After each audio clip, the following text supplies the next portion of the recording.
The moment I opened my garage door that morning, something felt wrong. My space, my property, looked disturbingly lived in, as if someone had quietly claimed it while I slept. And when I saw the car parked inside, positioned as it belonged there, a chill crawled up my spine. It wasn't a mistake. It wasn't an accident. It was a message. And it came from the one person in the neighborhood who believed the rules never applied to her. But what happens when the person she tries to control refuses to play along? And what does someone like her become when they realize they've gone too far? Life in my community had always been comfortable enough. Quiet streets, trimmed lawns, the kind of place that tried too hard to look perfect. And honestly, I never minded that. Perfection, or at least the attempt at it, kept things predictable. I worked long hours and valued having a peaceful place to come home to. My small home was modest, but exactly what I needed. A place where I could breathe, a place where no one bothered me, a place where I was finally able to detach from the constant pressure of the outside world. When I first moved in, I didn't know much about HOAs. I assumed they were like any other neighborhood committee, mostly symbolic, mostly harmless. A few fees, a few rules, keep your lawn tidy, don't leave trash bins out too long, the usual stuff. I didn't expect them to care about every inch of your existence or every inch of your property. But that was before I learned about her. She was the unofficial queen of the HOA. Everyone called her Karen behind her back. Some even slipped and called her that to her face. She was the type who walked around the neighborhood with a clipboard, even when there wasn't a meeting. The type who believed that her sense of order was the law. The type who looked at every house like it was an incomplete project only she could perfect. I had never interacted with her directly in the beginning, but I had seen her.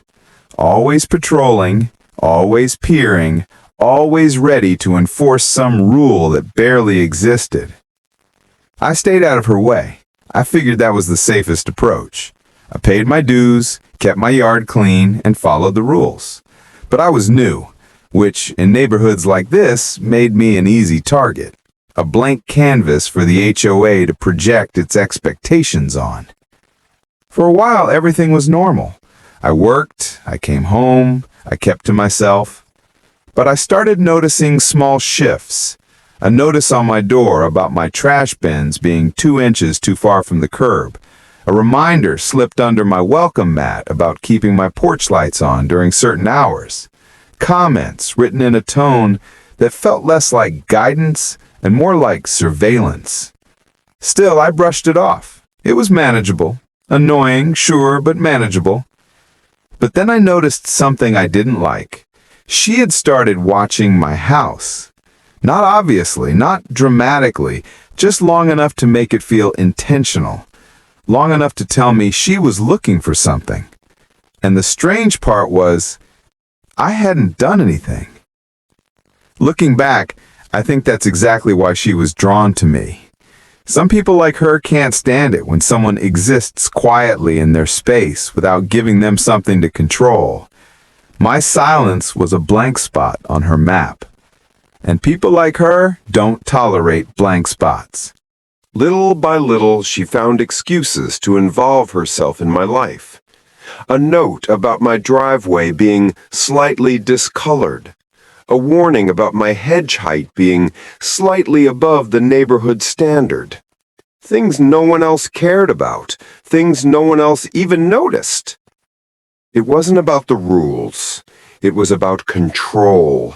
And the more I complied without complaint, the more she pushed. I didn't realize it then, but this wasn't just a neighbor being nosy. This was the beginning of a slow invasion, a shift from annoyance to intrusion, something that would eventually grow into something much worse. At first, it seemed harmless, a power-hungry HOA president with too much time on her hands. But the problem with people who crave control is that they never stop on their own. They keep pushing until something stops them. And in my case, it all began with a single, bizarre, unbelievable moment. The morning I woke up to find her car parked inside my garage. The morning it happened began like any other. I grabbed my keys, stepped into the cool air, and walked toward my garage. Nothing seemed unusual at first. The street was quiet, the sky was dim, and the neighborhood still felt asleep. But as soon as I pressed the garage opener, something in my stomach tightened. The door lifted only halfway before my eyes caught the silhouette of a vehicle, one I didn't recognize. At first, I thought I was misseeing things. Maybe it was a reflection, or maybe I had left something large in the way. But when the door clicked into position, there it was. A full-sized SUV parked directly in the center of my garage. My garage, sitting exactly where my car should have been. I stood frozen. This wasn't a shared space. This wasn't a miscommunication. This was trespassing. But it wasn't until I stepped closer that I realized something even more disturbing. The car wasn't just parked there. There were items inside. A jacket was tossed over the seat, a coffee mug in the cup holder, a clipboard in the passenger seat. A clipboard I recognized. Karen's clipboard. In that instant, a rush of disbelief, irritation, and something like amusement washed over me. Who in their right mind parks in someone else's garage? Who decides that someone's private property is suddenly fair game? But then again, this was Karen.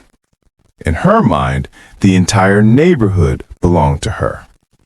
My first thought was to confront her immediately, march to her house, demand an explanation. But something told me not to. Something about the way the car was positioned, boldly, confidently, told me this wasn't a mistake. This was intentional. Maybe she thought she was entitled to temporary use. Maybe she believed some obscure HOA rule gave her the authority. Or maybe she simply wanted to send a message to test how much she could get away with. Instead of confronting her, I documented everything. Photos, videos, timestamps, evidence. I wasn't sure why yet, but something told me I'd need it. Within hours, the HOA email arrived. A notice. A complaint. From Karen. Apparently, according to her, my garage door had been left open for an extended period, creating a security concern for the community. And as a result, she had temporarily moved the HOA vehicle into my garage for safekeeping. Two problems with that. The HOA does not own a vehicle. The car in my garage was her personal SUV. It was an excuse so flimsy, it was almost insulting. I didn't respond. Not immediately. I waited. And in that silence, she escalated again. A second notice arrived, this time accusing me of abandoning my property, claiming my car had not been parked in my garage for several days. According to her, this violated HOA rules regarding proper storage of vehicles. She parked in my garage, then filed the complaint because my car wasn't in there. The absurdity would have been funny if it weren't so invasive. The next day, she tried to enter my garage again. This time, I was home.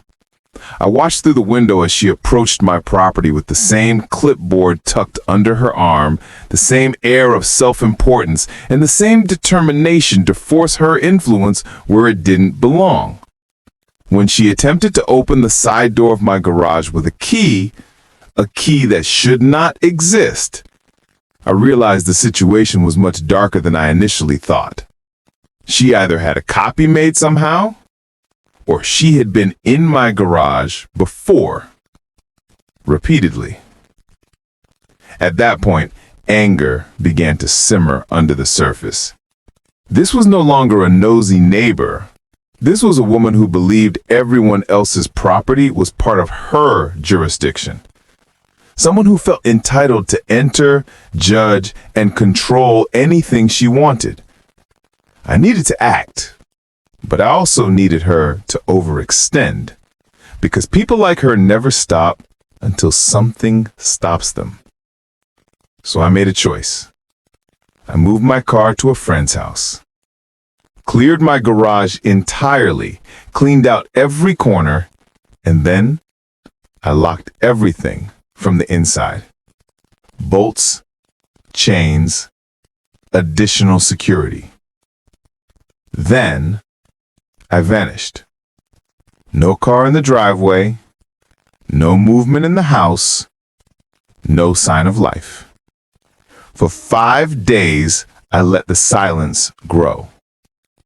And that's when she cracked. The HOA emails turned frantic, desperate, then angry.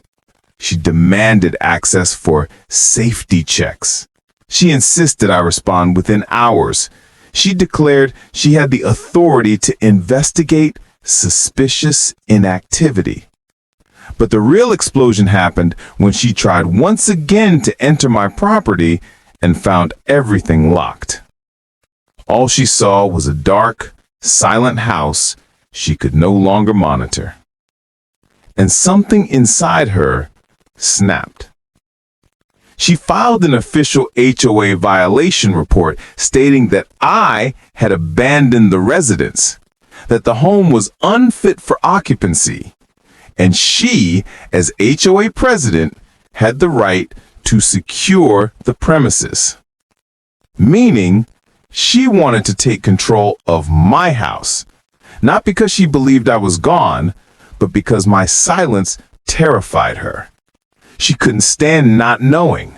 She couldn't stand not watching. She couldn't stand losing control. And that loss of control pushed her to her most reckless, illegal move yet.